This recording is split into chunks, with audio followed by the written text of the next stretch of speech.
Hello again and welcome to Paul's Racing Channel and to number 7 of my track guides. This will be round 7 and it's going to be from this venue, the High Speed Ring in northern Japan. Now we're going on the reverse layout this time around, which is a clockwise layout. So it's normally, to be fair, this is reverse and this is normally the wrong way, if there is such a thing, but normally you have to go anti-clockwise around here, would be your normal way. So reverse it is. So let's get on with this guide then. I'm not going to waffle on too much.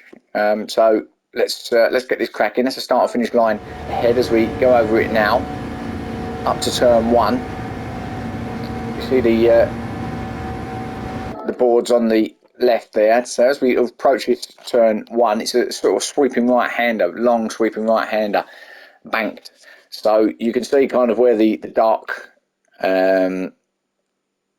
side of the track is. So obviously a lot of the drivers, a lot of the cars would stick to that outside higher route around here. I tend to go a little bit lower personally. You're going to have a few different people taking different lines around this circuit. It depends on their car and how they prefer to drive it around here, but myself like to take it a little bit tighter around these corners. So no real, you don't have to worry about the braking markers. You haven't really got a brake. You can drop it down a gear maybe, again depending on the car, but you don't really have to brake. I try and hug this inside curb at this point here.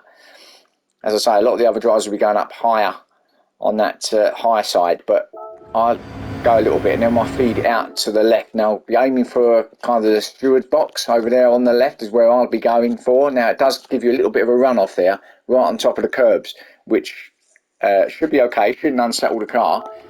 Now as you can see, there I am. So there's your box and there's your like runoff there on top of the curbs. You can use all of that as long as you're not hitting that grass, you'll be fine.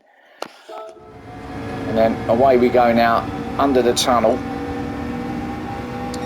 This next right-hander, 50-metre board there is about where you want to start dropping it down the gears and braking down to about third for me here.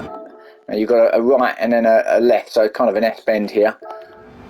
I try to hug this inside curb as much as I can and then feed it out to then to go left and then hug that one. So going across from right to left on this section, and then again as you feed it out to the right as you exit. Now here you've got this green patch of Astro which you can use all of it, but what you've got to be careful of, and I'll stop it there, is that little bit of barrier that sticks out there, juts out a little bit from the rest of the concrete wall there. So if you're a little bit offline or getting pushed out there, if you like, you're going sort of 2 or 3 aside going through there. If you're on this outside and you catch that little piece that's sticking out on the right side of your car, then well, yeah, you won't be going forward anymore. So try and miss that, and then you're going to be going across looking for this next right-hander to the left, about the 50-metre board again. But this is another one of those sweeping bends. It's a tighter, bit more of a right angle on this one. It's not really a sweeping one. It is, but it's not like the other one.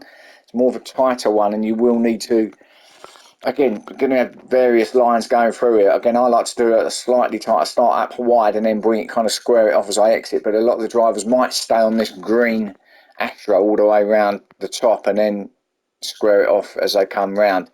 50-metre borders, again, you might have to drop it down at least a gear at this point. So as you can see, I'm right up on this green at this point here, and then I aim it for that inside curb. I don't want to hit the curb necessarily, I just want to be aiming for that inside curb, so then square it off and then use all this green on the outside. If I look back, you can see that car, the Viper, is pretty much staying on that high line on that green. I'll be honest, I haven't tried it. I don't really like doing it myself, but I don't know, it might be quicker, who knows, but I don't particularly like doing it that way. He's going to stay there by the looks of it. Let's just bring it on a little bit further. You can say you can use all that green. Yeah, and he's pretty much using half of it. So he's kind of all the way around, halfway across that white solid line with his car at that point. So maybe that's a quicker way, but it's not the way I do it. And then basically it's all the way flat. You ain't got way back braking at all now to the line. So it's a very quick lap, very fast lap. Obviously why it's called the high speed ring, but you can see the dark, again, let's see the dark side of the track here where most of the cars are going to be staying. As I say, that he's down there on that lower bit, but then he is coming out from the apex. He'll come up to the left, but you can see that the lower line doesn't really get used much. Everyone's going to stick on this darker surface, and then it's up and over the line. So that's pretty much your lap of the high-speed ring. So it's a simple circuit, not really much to think about. A couple of little braking areas, but really it's all going to be about slipstreaming. Obviously, if you're out in front like I am at this point, you're not got anything to feed off in front of you, so you know they're going to be people behind you are going to be working off of your slip. So it's all about slip and stream and drafting. It's going to be for some of the cars. The ones that are slightly slower will need to have a bit of an advantage by using that. So let's take you through. I'll take you through my next couple of laps without me talking, and just show you. Here we go.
So there's your lap then of the high-speed ring. Hope that's sort of helped some of you out. If not, hope you enjoyed watching it anyway. So yeah, that's our next round. That'll be coming up soon on my channel. So keep your eyes open for that. Thanks for watching this guide, and yeah, I'll see you again soon. Cheers.